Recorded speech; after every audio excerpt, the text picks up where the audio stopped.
belíssimas palavras para nós nessa liturgia dominical, nesse segundo domingo do Advento. Nós sempre refletimos semana passada, contextualizando esse tempo na nossa liturgia, dizendo que antes de mais nada era um tempo de esperança, de esperar, mas um tempo de fé, de professar. Primeiro, esperarmos a dimensão do reino de Deus a se estabelecer de forma definitiva e expressarmos que cremos que esse reino de Deus, ele já acontece no momento presente de nossas vidas. Essa liturgia traz para nós aí esse trecho do Evangelho de João, do Evangelho de Lucas, que resgata para nós o profeta Isaías. O profeta Isaías, na sua profecia, meus caros irmãos e irmãs, ele usa a mesma ideia que nós acompanhamos aí na primeira leitura, a leitura de Baruque. É muito interessante. Os dois, profetas, eles partem de um fato histórico, das consequências desses acontecimentos históricos e usam até para nos incentivar toda uma questão que a gente pode dizer que é geográfica, os acidentes geográficos. Vamos entender melhor, né? Tem um episódio na história do povo de Israel que é justamente a derrota que eles tiveram para o Império da Babilônia, que foi simplesmente um marco de sofrimento para a história de Israel. O que aconteceu? O povo de Israel foi derrotado por Nabucodonosor, que anteriormente já foi invadindo o país, saqueando tudo que pudesse, sitiando a cidade de Jerusalém, e quem sobreviveu a esse embate, a essa guerra, foi levado cativo, escravo. É justamente isso que Baruque está contando para nós ali na primeira parte. E foi levado no poder do chicote, digamos assim, para um caminho difícil, uma situação de humilhação, de sofrimento. É lógico que o que se sucedeu a isso foi, digamos assim, um sentimento total de derrota, de destruição, de sofrimento, de destruição. Todo mundo ficou para baixo, deprimido.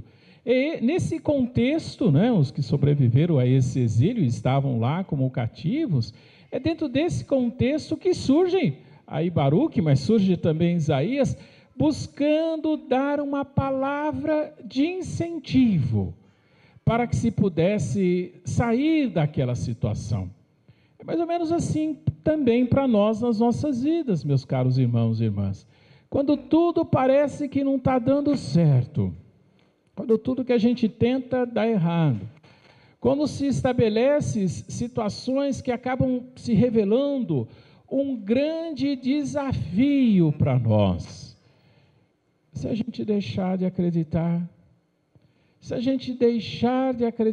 nós perdemos as forças para lutar, e aí aquela situação não vai passar, Precisamos de uma postura, e são isso que os dois estão pedindo, falando, incentivando. E é muito interessante que tem uma sutileza aí, e muito interessante essa sutileza, O profeta, Baruque, ele está falando da participação direta de Deus. Então, ele usa, mesma coisa que Isaías, os acidentes geográficos. Como assim? Olha, entre a região onde hoje está Israel, a Palestina, e a região onde estava a Babilônia, na região da Mesopotâmia, tem um grande deserto. Além do deserto, é um caminho montanhoso, tem muitas montanhas, tem muitos vales, consequentemente um caminho totalmente irregular, tortuoso, diz ali, e além de perigoso, cheio de abismo e tudo mais. Passar por esse caminho era um grande desafio. Aí o profeta diz assim: olha, o Senhor vai planar essas montanhas, o Senhor vai aterrar esses vales, O Senhor, na verdade, vai retificar, tornar reto esse caminho tortuoso, diz ali o Baruque. Interessante que Isaías, ele usa do mesmo exemplo, porém, ele não fala, o Senhor fará. Quem que vai fazer?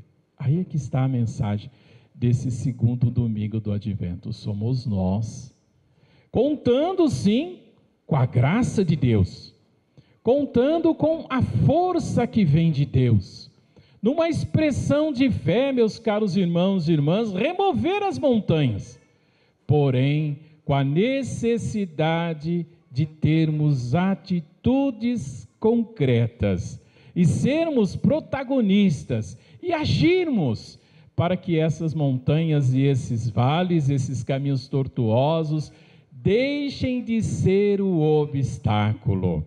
Nesse sentido, diz ali o texto, primeiramente o Evangelho de Lucas é muito interessante, ele faz uma contextualização histórica, falando da época de Jesus. Quando foi que Jesus começou a sua missão? Olha, quando o imperador Tibério, quando o governador era Pilatos, o responsável pela Galileia, Herodes, enfim, num momento histórico determinado, eis que surge, no tempo do Senhor, João Batista, para anunciar o tempo do Messias.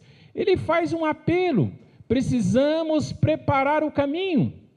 Qual o caminho? Esse mesmo, podemos dizer, lá do Antigo Testamento. Esse mesmo caminho, ou seja, tudo aquilo que é obstáculo, que nós possamos superar.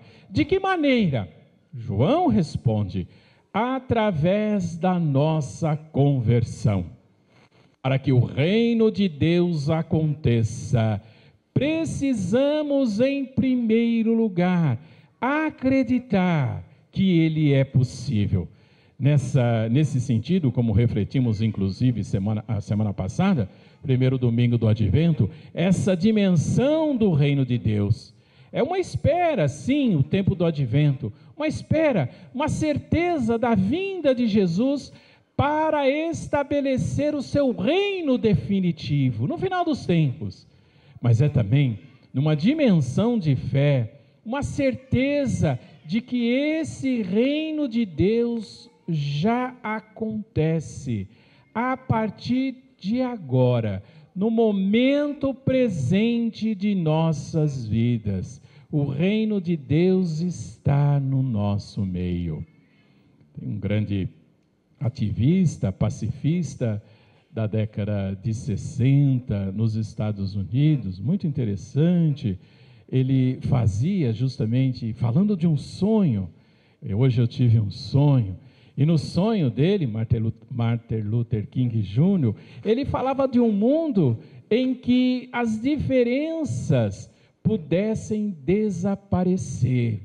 Ele cita exatamente esse trecho de Isaías para falar assim, olha, o que é montanha precisa ser removido, o que é colina precisa ser removida, o que é vale precisa ser aterrado, para que sim, o terreno acidentado possa ser planificado, para que num caminho reto nós não tenhamos barreira diante da outra pessoa, para que livres de coração e reta intenção possamos, conclui aí Isaías, ver a glória de Deus, ou seja, ver o reino de Deus acontecer agora na minha vida.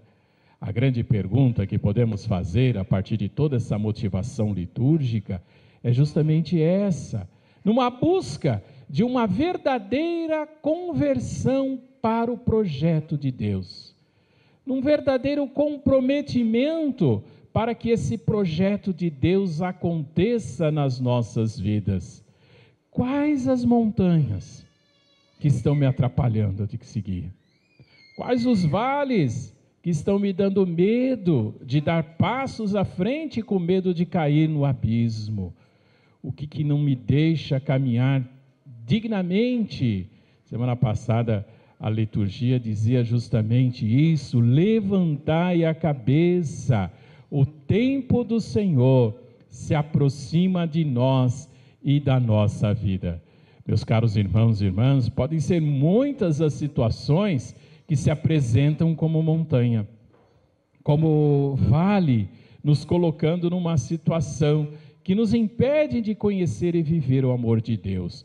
Ontem, na nossa liturgia da Imaculada Conceição, pode fazer uma reflexão justamente, lá a partir do pecado original, dava ali a definição de Santo Agostinho, para mostrar claramente para nós que muitas vezes nós nos perdemos no nosso egoísmo.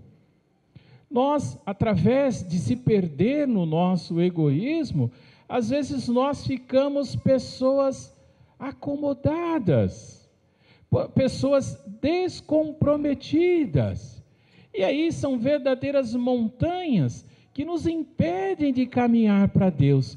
Não nos deixarão ver a glória de Deus que completa para nós o sentido da mensagem. O que eu posso fazer? O que eu posso fazer, meus caros irmãos e irmãs, para que concretamente eu possa remover essas montanhas? Eu preciso aprender, em primeiro lugar, a identificá-las. Eu preciso de coração aberto e sincero, perceber o que eu preciso mudar. É por isso que João fala no Evangelho, é necessário conversão. Podemos perguntar então para Deus, e nós? O que nós devemos fazer? Responde isso para nós, de domingo que vem. É a grande pergunta e a grande resposta que se busca. E nós? O que devemos fazer? Nós continuamos a missa no nosso folheto, rezando juntos.